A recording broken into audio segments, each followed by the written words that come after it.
and welcome to another edition of Addition. I'm your host, Addy Snowden. I'm a quantum life coach helping you jump into the reality of your dreams. You can always book with me at calendly.com/editionpod. That is calendly.com/editionpod. Let me just check my audio. Okay, my mic is plugged in. It's on. I got my AirPods in. Okay, I am ready for today's episode. Before we get into it, Substack now has short form video. So this is a reminder to subscribe to the Substack. I give you detailed show notes. I have links.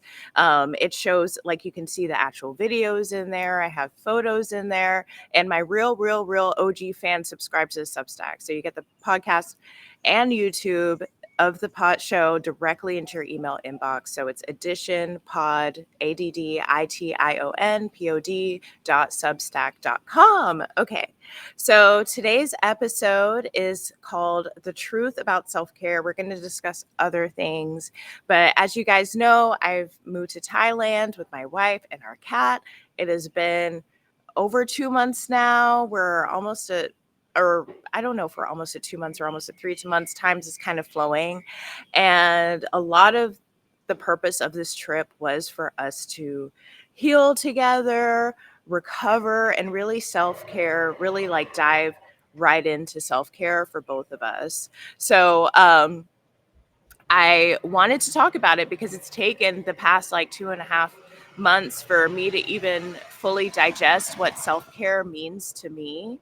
And we've been, sharing notes and learning from each other.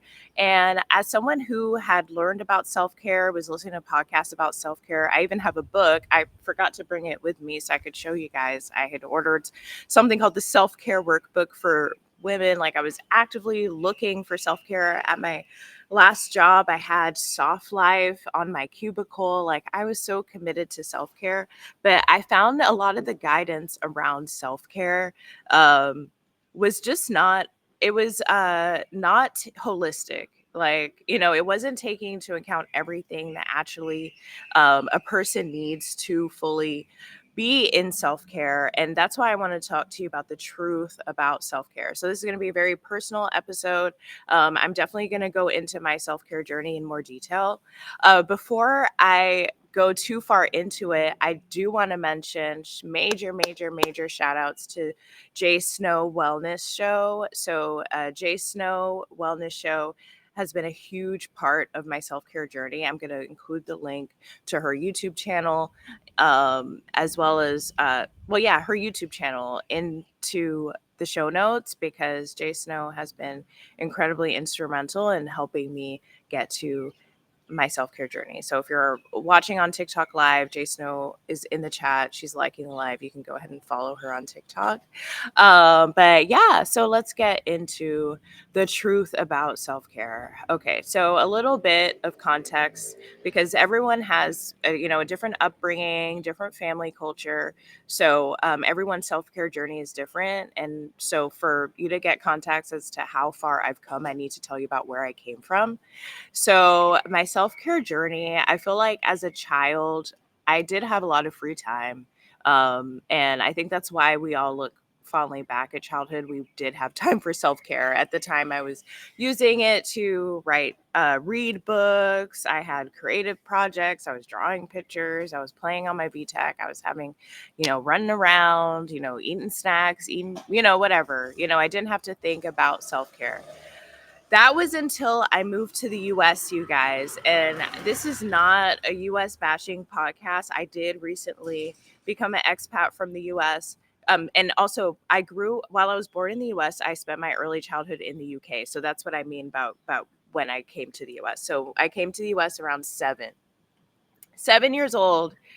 That was when I had to start. Well, actually, it was a little bit older, because 7 years old, was I taking the bus? Yes, I was taking the bus at 7. And I remember, okay, for school, I had to set an alarm, you guys. As a child, I had to set an alarm for 6 a.m. to get on the American school bus. Okay, my dad worked full time in Dallas. We were living in the Dallas area at the time, and my mom was working part time.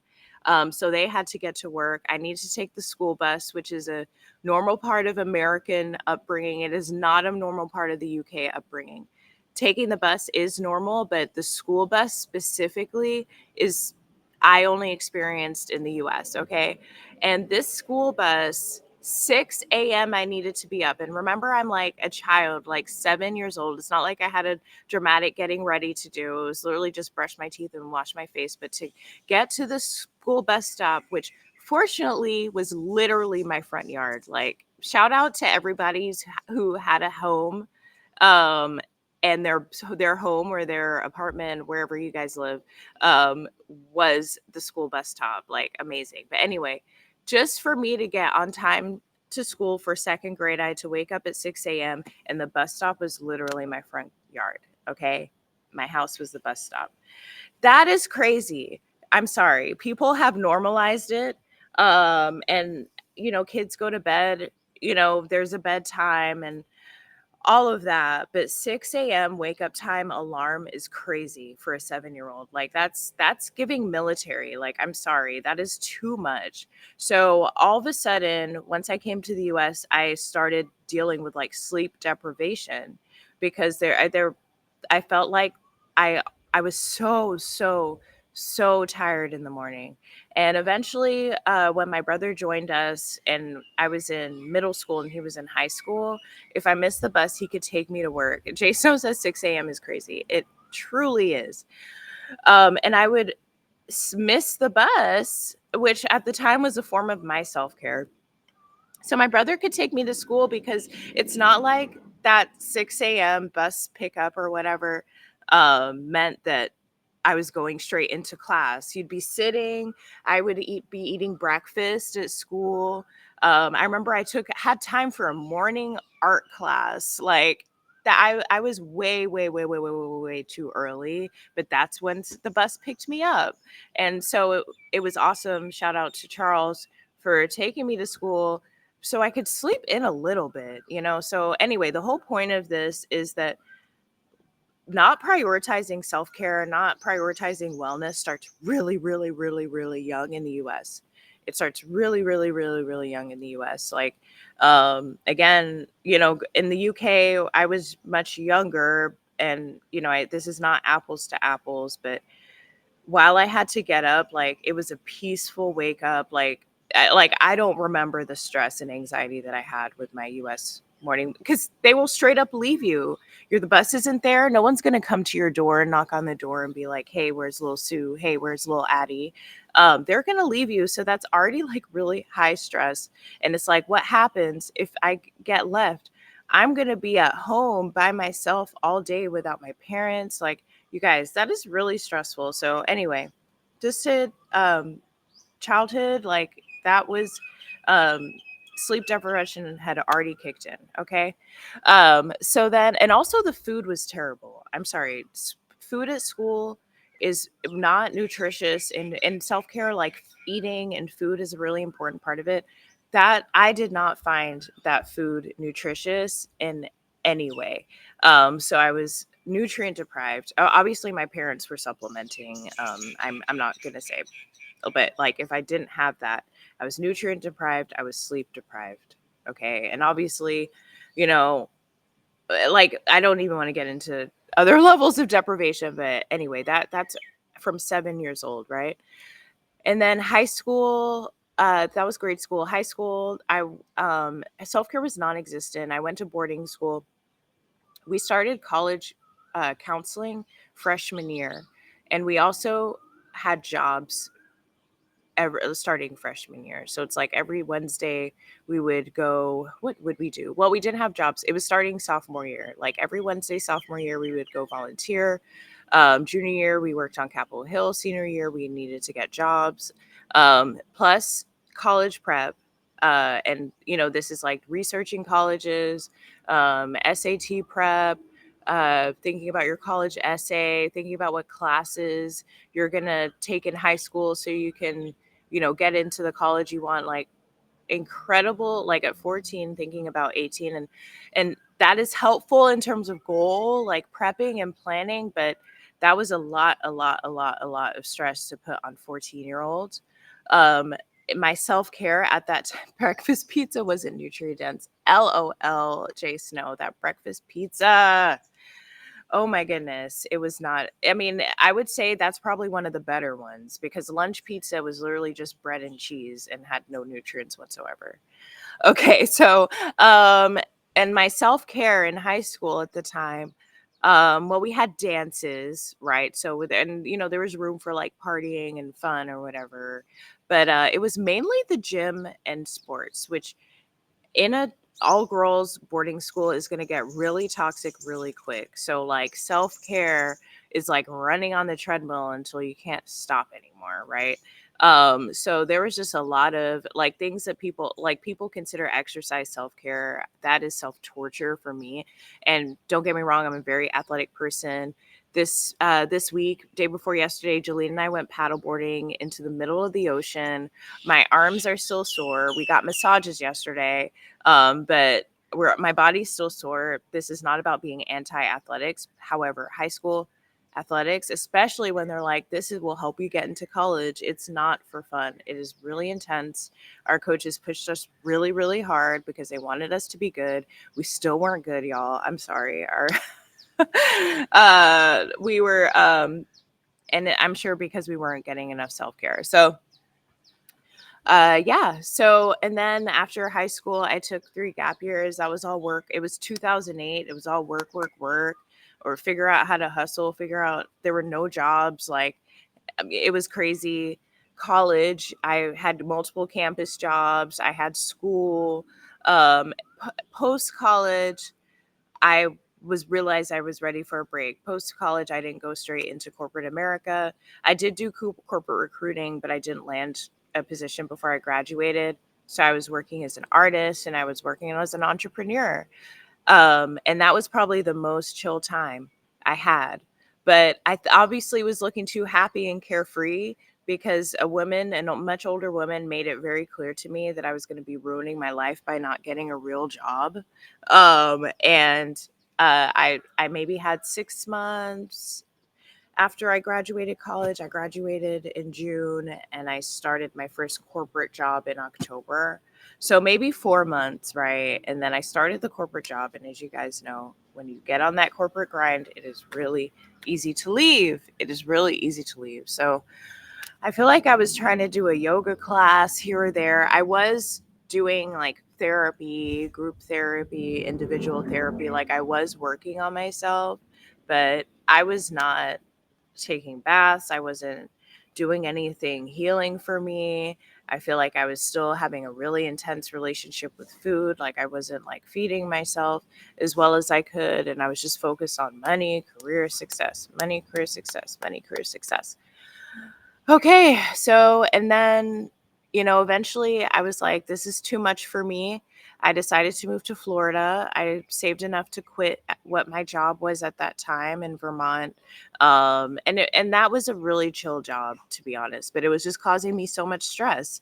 So, I quit my job to work for myself and moved to Florida where I could be close to the beach, sun, be happy. I would say that was a huge self-care decision for me. And I was still focusing on my like mental health and wellness. Um, and then I started doing CrossFit, which was fun. Oh, a little dog came to visit me, so sweet. And and then COVID happened, which I feel like for a lot of people was the first time they were able to take self care really, really, really seriously. Because a lot of my self care issues were being forced to be around people, thinking that was the only way to live a life, especially as a single woman. Like I was in like church groups, I had a volleyball club, I had like, all sorts of groups that I was a part of. And part of that was because I, wanted to meet somebody, I want to get married, all of that. But I all of a sudden, what it really turned into was like free labor and volunteering for other people's missions and other people's um, communities. And I was just working, I was just adding jobs to myself, right? Um, so during COVID, I finally took the self care decision to move to Atlanta. There was a lot of like racial tensions in Florida at the time, and I needed to be in a more diverse environment. That was a self-care journey. And so I moved to Atlanta. I also found myself a job that paid better for all the work that these jobs were demanding. And I at least started to have a semblance of self-care. I was getting my nails done. I started doing, which is a whole other side topic that I don't even want to go down. Like, the nail spa should feel like a spa, but it doesn't.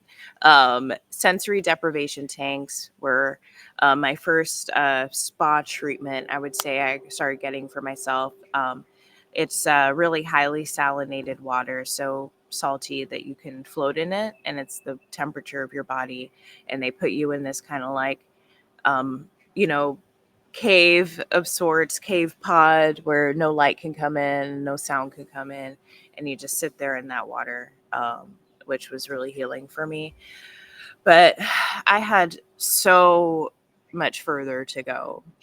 So when I met my wife, Jalene, we started off as friends, and she had taken time away from work. Like, she was still working, but she was remote. She was making her own schedule, and she was also focusing on her spiritual business, and focusing. She was traveling, and she was way ahead on that self-care journey than I was. So I latched on and learned so much through her. And when I say I was like kicking and screaming, like, she would always tell me, like, or just be looking at me crazy about like watching me work, watching me care, watching me do what I thought was normal and what everyone else was doing, which was like put all their energy and effort into their job, work, work, work, all about the performance review, think about thinking about being laid off every other minute, like, and thinking about how to strategize to prevent being laid off, all of that. And that was just entirely too much in hindsight, and not a full life. Like, it's giving Voldemort uh, in the first Harry Potter, when he's like living, he doesn't have a full body yet. And like that's what it was giving for me. Like, I don't know, I was not even able to show up fully, like, in my own body. Like, I mean, I feel like I had just removed and separated from my body, from myself, and was just a robot. I had got onto autopilot, and I'm just so grateful for Jalene being so patient, literally drinking unicorn blood. Jay Snow, that is so real. If you guys haven't watched Harry Potter, Voldemort needs to drink unicorn blood to regain some level of strength, when he's living as this not even full human, you guys. Crazy comparison, but that was my reality, and I know that's a lot of you guys' reality. I know I'm not alone here, okay? And that's why I'm even sharing this story and being so open with you guys about how crazy I was, because our society, I feel like I was the example of what society wanted, just being super ambitious, super work driven, goal, goal, goal, go, go, go, like, all of it, sacrifice myself, okay? So finally, Jalene convinced me to take some time off of work, y'all. And that was the best thing I ever could have done for myself. Um, like, honoring needs. And that's why I said the truth about self-care. It's like, you can't just be like, oh, I'm taking a yoga class every Friday, that's my self-care. Or I knit on the weekends. It's, you can't, like, that's not self-care. Jalila, hey, Jalila just popped in. Getting my hair done was definitely a form of self-care.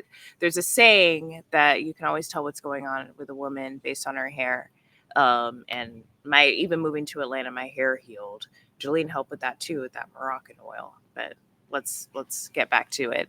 But yeah, I see the current conversation about self-care as, if you can imagine being in a war zone, and then when you go back to camp, you take a bath. Like, that is the current example of self-care that I see. It's like, but how healing can that bath be if you're literally in the middle of the war zone. It's like you can't self-care in pieces. Like I'm reading this book called the Self-Care Workbook, and they talk about even as just if it's just 5 to 10 minutes a day sitting in the bathroom. And I understand that that's a start, but the bigger that is not going to solve anything but make you think that you're doing something for yourself if you're not looking to the left, looking to the right, looking up, looking down, and being like, what is causing me to even be unsettled? Thank you. Thanks. Wow, so true, so true. Thanks you guys for listening. Okay, I'm feeling like seriously, people will be in the worst job ever and be like, oh, but I do ice baths and get my nails done and do a girls trip every other week and say that it's okay. Like that is just not that's scratching the surface and avoiding the gigantic iceberg underneath, which, for a lot of people, they're in a really bad job situation. For a lot of people, they have toxic relationships going on in their life. Um, they need to address the core issue of what their unhappiness is. Um, so the truth about self-care is that it needs to be a 360, okay? Not just a little piece of the pie, not just a 180. It needs to be a 360. It needs to be 360. I think my self-care, if I want to check how my self-care is, I'm gonna like, is my skin glowing? What does my smile look like? What is the quality of my hair? Like, am I feeling good in my body? Am I hydrated? Do I feel rested? Like it's not just, am I doing something selfish or for me today? Um, Carmen says she's having the same realization, you guys. So yeah, self-care, it needs to be so much more than what it is. And I think we started, Jalene and I, because while Jalene was ahead of me, like we both went on this journey together. But one way that we started was just making sure that if we were paying for something, it needed to be satisfactory. And I had gotten to a habit, like I would have the worst Uber ride ever and still give it 5 stars. I'd have the like and I stopped doing that. I started accurately assessing. Um, I started accurately assessing the service, the level of service if I got. If we went to a restaurant and I didn't like the food and I didn't like my meal, I gave it back or I sent it back. And even if they didn't want to take the money, I'm still sending it back. Demanding what we deserve, especially when we're paying for it. For me, that was the first way that I was able to break through on my like actual true self-care. That's how Jalene and I noticed that our nails services was so poor. Like we're spending so much, hundreds of dollars on our nails, and not even for anything super fancy, you guys. Um, every month, and not feeling like a spa like experience. Hey KK, you want to say hi to the audience? Our dog Lil came to visit. He's so sweet. You got to come in the camera, otherwise people are going to think I'm crazy. Y'all see him? Look right here. Look right here. You see him? All right. Well, he'll come or you'll see him if he wants you to see him. He's a nice little German Shepherd that lives in our neighborhood. But yeah, it's like we got to start demanding services, demanding that we receive the services that we're expecting and what people are advertising. We got to accurately rate those Google reviews. Jalene always talks about the Google reviews. Oh, so sweet. He's, we just have to prioritize self-care. I'll get into this more next episode, but I just want to talk about the type of self-care that I'm doing now. It should feel good to spend your money. Yes, Jay Snow. Jay Snow, like I said, Jay Snow influenced a lot of my thoughts about self-care, and definitely follow her Jay Snow Wellness Show. So in Thailand, we do day spas, and it's also way more affordable in Thailand to do day spas. And these day spas have steam room, sauna, cold plunge, ice bath, hot tub, and it's less than $5, you guys, for a whole day. They open at 9 a.m. and they close at 9 p.m. LOL. Jalila says, yes, leave those Google reviews. Oh my gosh. I had so much resistance to leaving Google reviews. But yeah, it's less than $5 and you're at the spa for the whole day, you guys. In America, it's so oppressively expensive to do something like that. And they really gatekeep self-care, like true actual healing self-care. You need like an expensive gym. If you wanted even have access to a spa, sauna, or steam room. But anyway, in Thailand, we're doing it for $5. Okay. We have the massage being such a huge part of the culture. I remember, working at Google, they give you a free massage for every year of service, as well as like when you join. And I was like, wow, I get a massage. Like, I feel like massages are so up on a pedestal.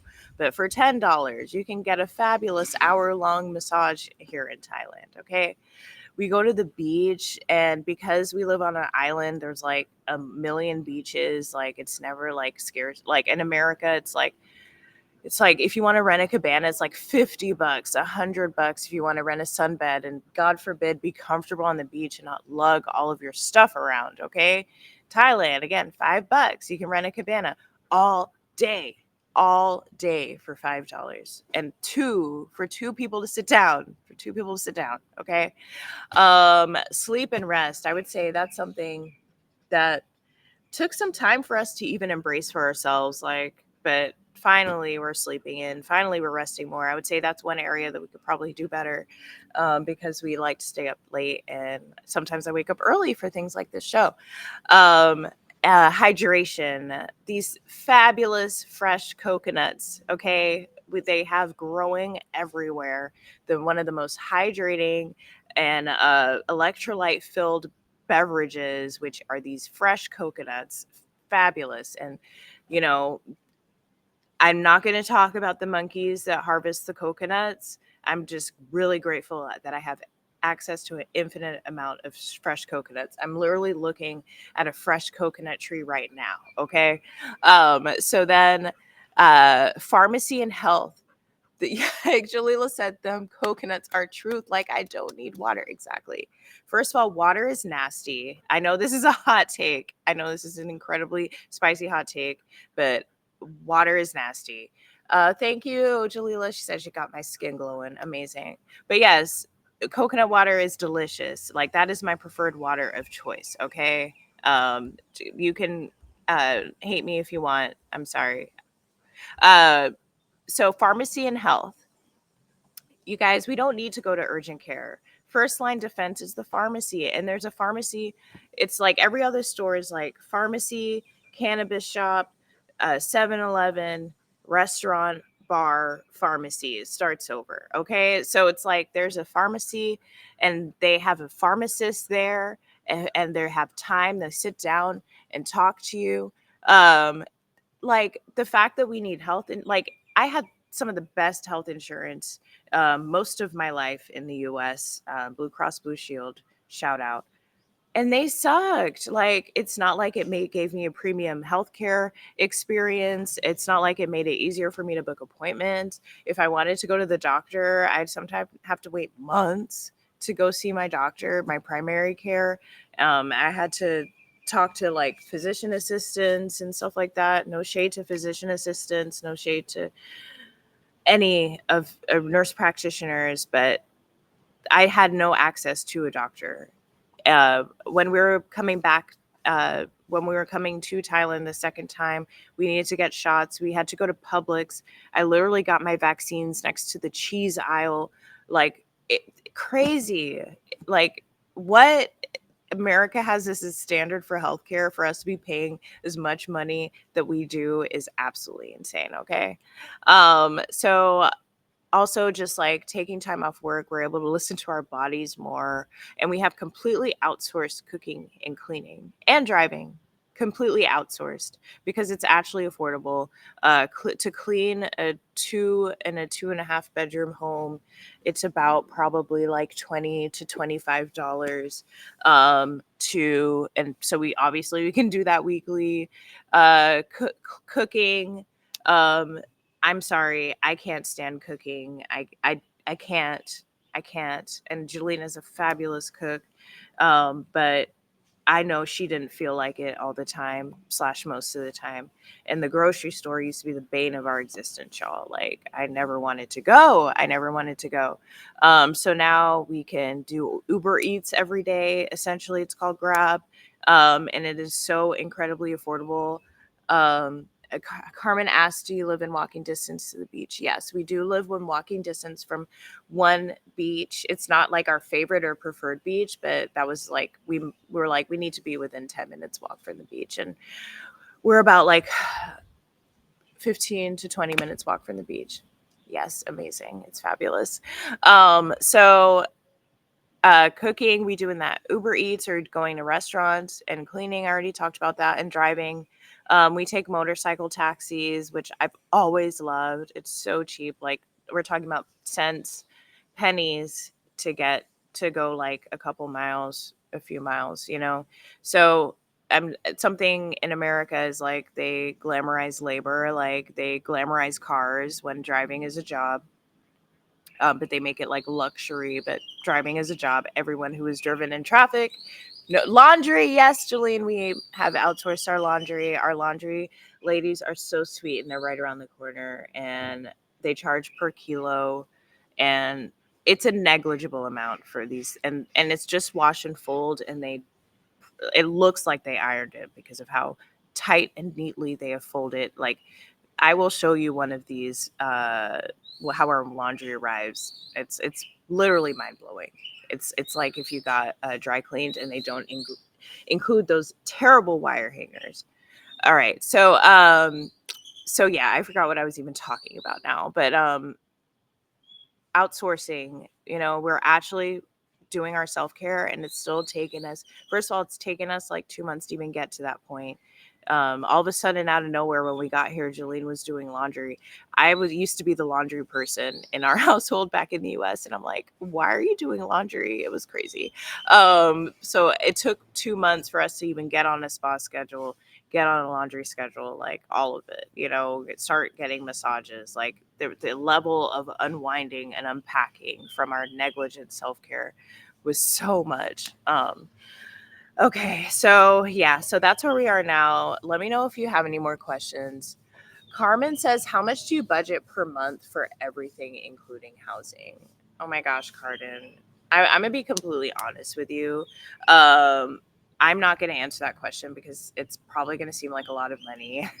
If you're trying to let me know in the comments if you're trying to move to Thailand to save money, or live like a frugal life, because as I've just shared, we're living a luxury life. While things are cheaper here, we're not making any sacrifices. We wanted to level up in our cost of living. So that's we spend in that cash. Okay, in Thailand, we're not. I would say spend more than a lot of people spend in the US for their own expenses. So you can't even. I don't even want to tell you that. But if you ask me about specific expenses, I can tell you roughly how much they cost yes. And also, we live in Phuket. Thailand is a huge company. Phuket is a tiny island. So um, all of the costs that I'm even saying here it's going to be way cheaper somewhere else in Thailand. But why would you want to live anywhere else? Okay, so please continue to ask questions. Thanks for enjoying my sassy answer.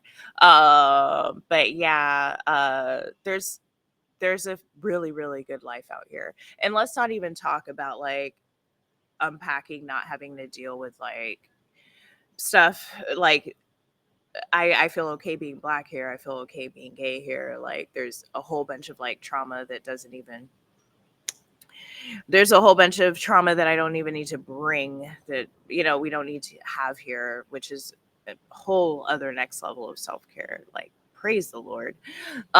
So yeah, that's my self-care journey.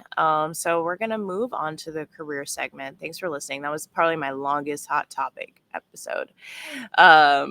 And creating win for all solutions.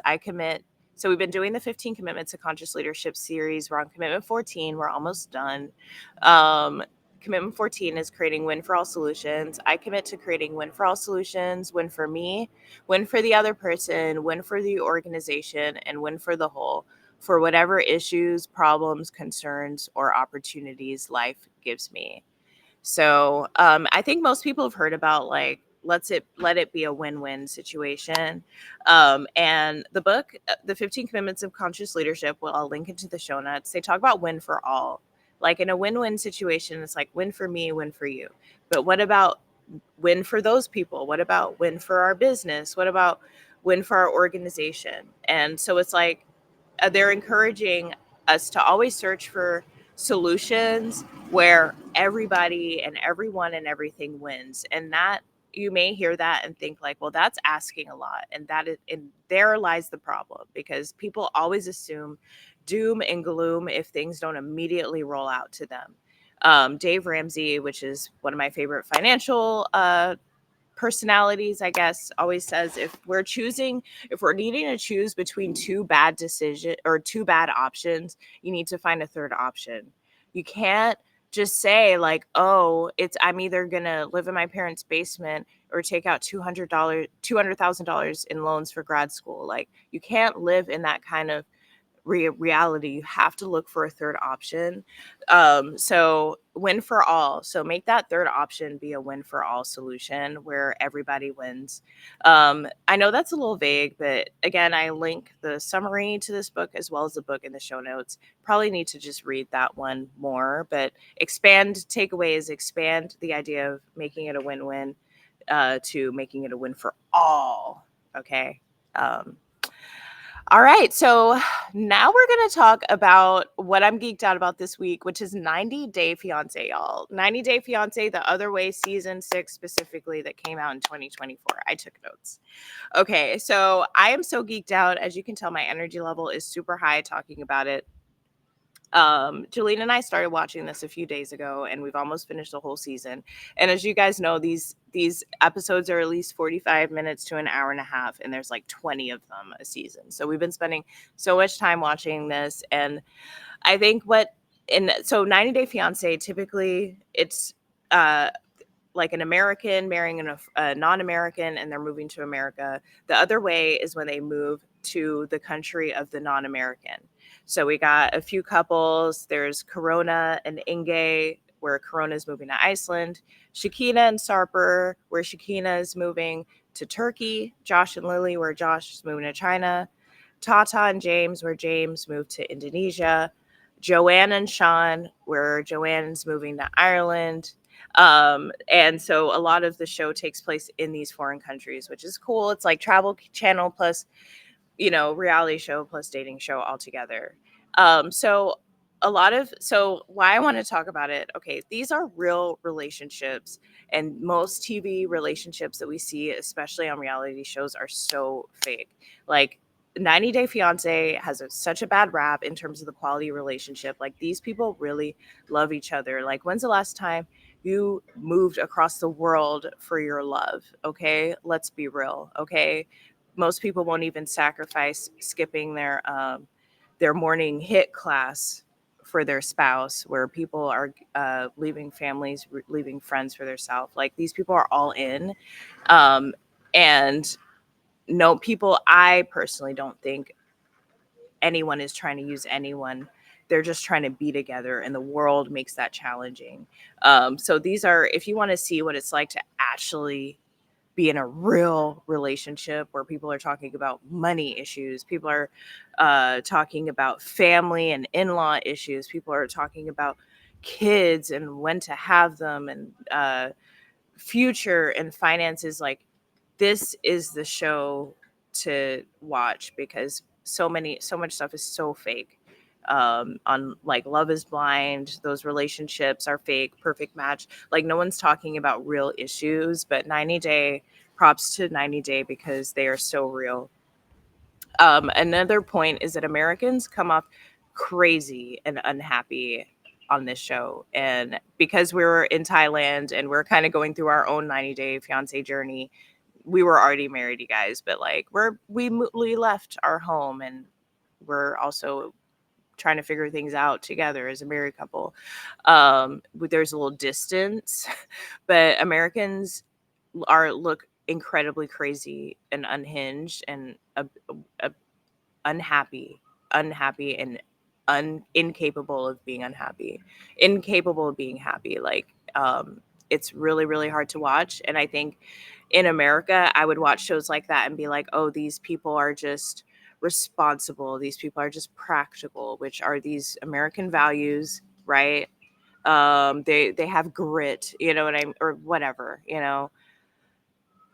They're unhappy and they're crazy. They're literally unable to experience and enjoy life, and it's really, really, really, really, really sad to watch. And it's healing for me to even watch this. Like, there's some, I'm gonna go through each couple and just kind of like give you a brief synopsis. Spoiler alert for sure.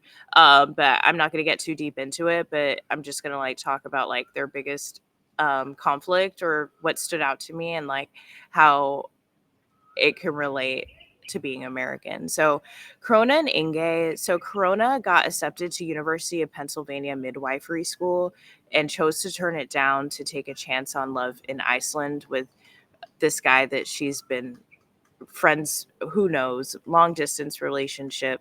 I don't even want to be judgy right now. For less than a year, like less than 9 months, really. I think they've been together for 4 to 6 months, and she turned down her Ivy League masters to be with this man. And which in some ways it's like, yeah, you go girl, like choose love, but we don't know whether he's on the same page or is taking the relationship as seriously. But it's just kind of like I she's coming to, like, she can still do midwifery school in Iceland. It's just going to delay her timeline 2 years. In the grand scheme of life, that's not really a big deal, but she is going through huge panic and crisis right now. Um, because she turned down an Ivy League school. And so as you guys know, I went to an Ivy League, blah, blah, blah. But because people have no concept of what Ivy League is outside of the US, she has to describe it to her boyfriend as top 7 schools in the country. And it's like, first of all, 7 is such an arbitrary number. Like, no one cares about the top 7 schools in the country. They may care about the top 3, but no one's like, these are the top 7 cars of 2025. These are the top 7 places to live. Like, no, it's like top 10, or like, I mean, it's just like, it just seems so silly hearing her having to explain it to him like that. Like, we act like Ivy League is such a big deal, and it's while it's impressive, like literally no one cares. Like, you know what I mean? And she's literally going into anxiety over this. And obviously she didn't care either, or she he's in my top 7, LOL, J Snow. Right.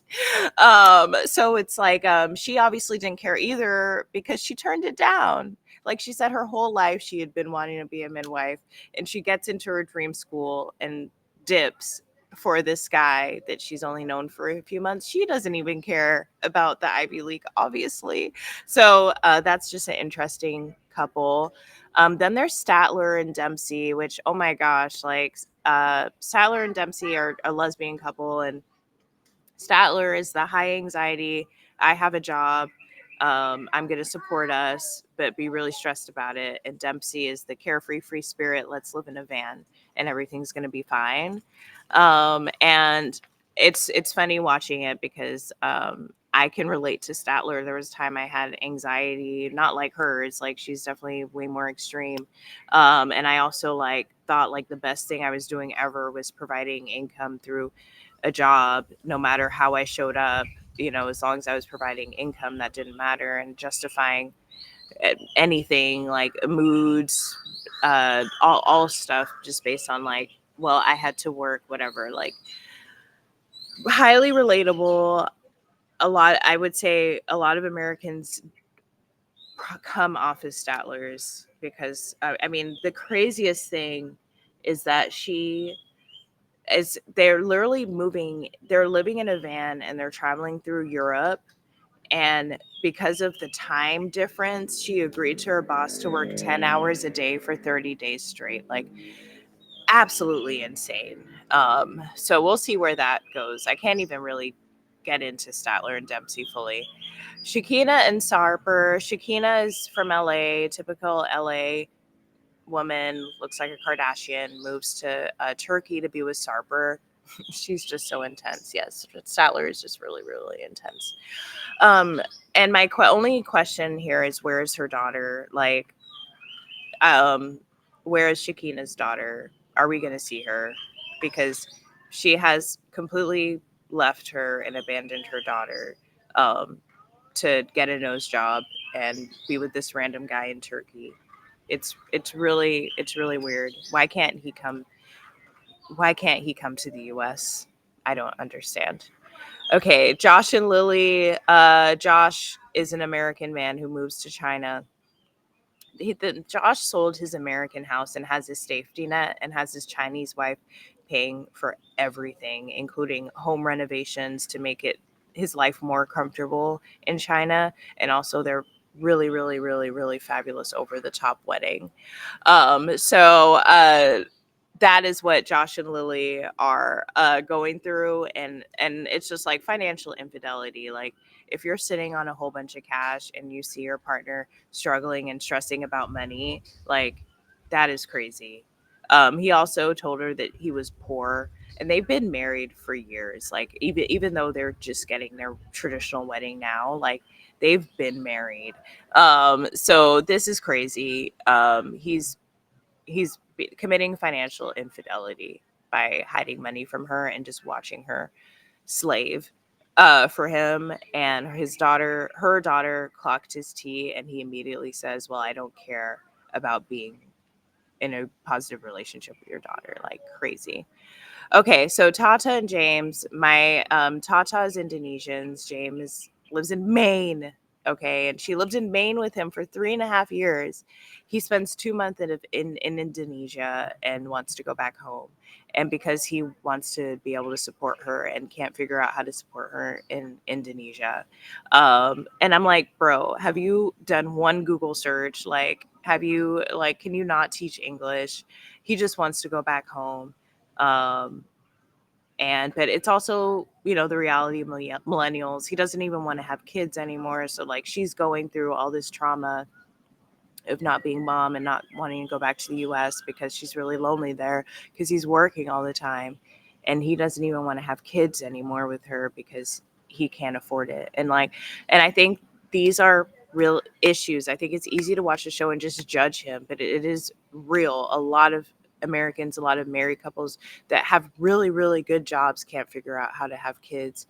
How much is daycare? Like, how much is clothes, like food, everything? It's so expensive. And it's just like, unless you live with your parents, or depend on or ship your kid off to live with somebody, like, and these are issues. Okay.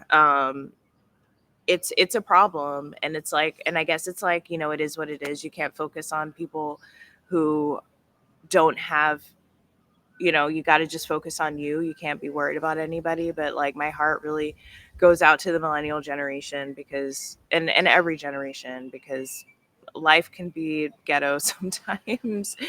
And literally just figuring out how to expand a family. And I guess that's why kids are such a blessing, because it's a sign of abundance. It's a sign of, you can afford, and that's why it's a goal. And that's why, people should be stable so they can provide a good home and all. And that's why maybe families and kids are the flex that they are, because they're luxuries. And I think millennials are starting to realize things that we grew up thinking were necessities are actually luxuries, or like things that we were entitled to, whether it's like a home, um, a paid off car, a kid, multiple kids, like, getting the reality that it's not just, it's way harder than we thought it would be to do it in the way that we want to do. Okay, and then the last couple is Joanne and Sean. Joanne is from New York and Sean is from Ireland. They both have kids. Sean has a daughter. Joanne has 2 sons, and she left her family to complete his family. That's all I wrote. And it's just really sad. It's really sad. And it's like, love is all you need. And this is why I say this is real relationships, because I didn't say it's real families. I said it's real relationships. Jay Snow says it's okay because she's in boarding school in regards to Shakina. And I know that's what we think, but we actually don't know where she is, boo. We think that she's in boarding school. We hope she's in boarding school, but we have no idea where this daughter is. So yeah, Joanne left her 2 boys to stay with Sean and his daughter in Ireland. And Sean and Joanne didn't tell their family that for 2 years that they were married.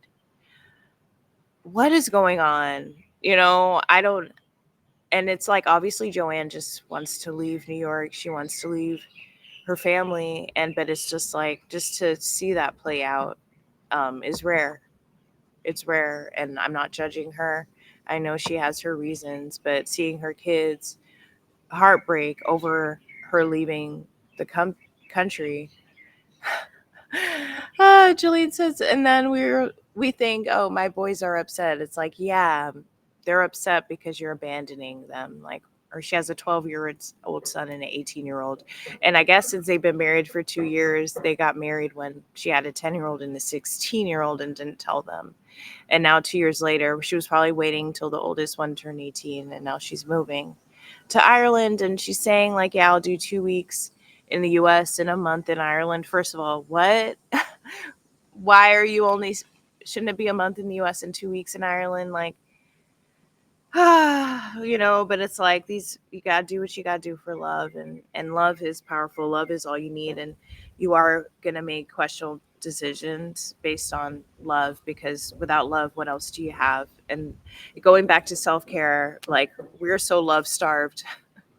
um and I'm grateful that I have chosen to revolve my life around love. And these 90-day, the other way people are also doing that. And it's like, and they're smiling and they're happy, you know what I mean?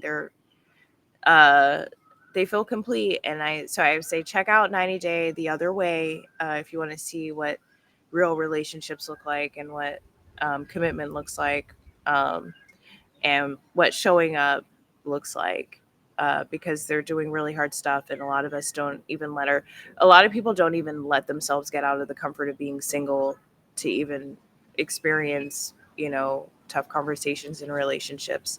And like I said, like, people won't even give up their spin class in relationships, whereas these people are giving up their whole families, their whole lives. And so, yeah, okay, that was a really long episode. Thank you so much for rocking with me. It was so great to see everyone in the chats.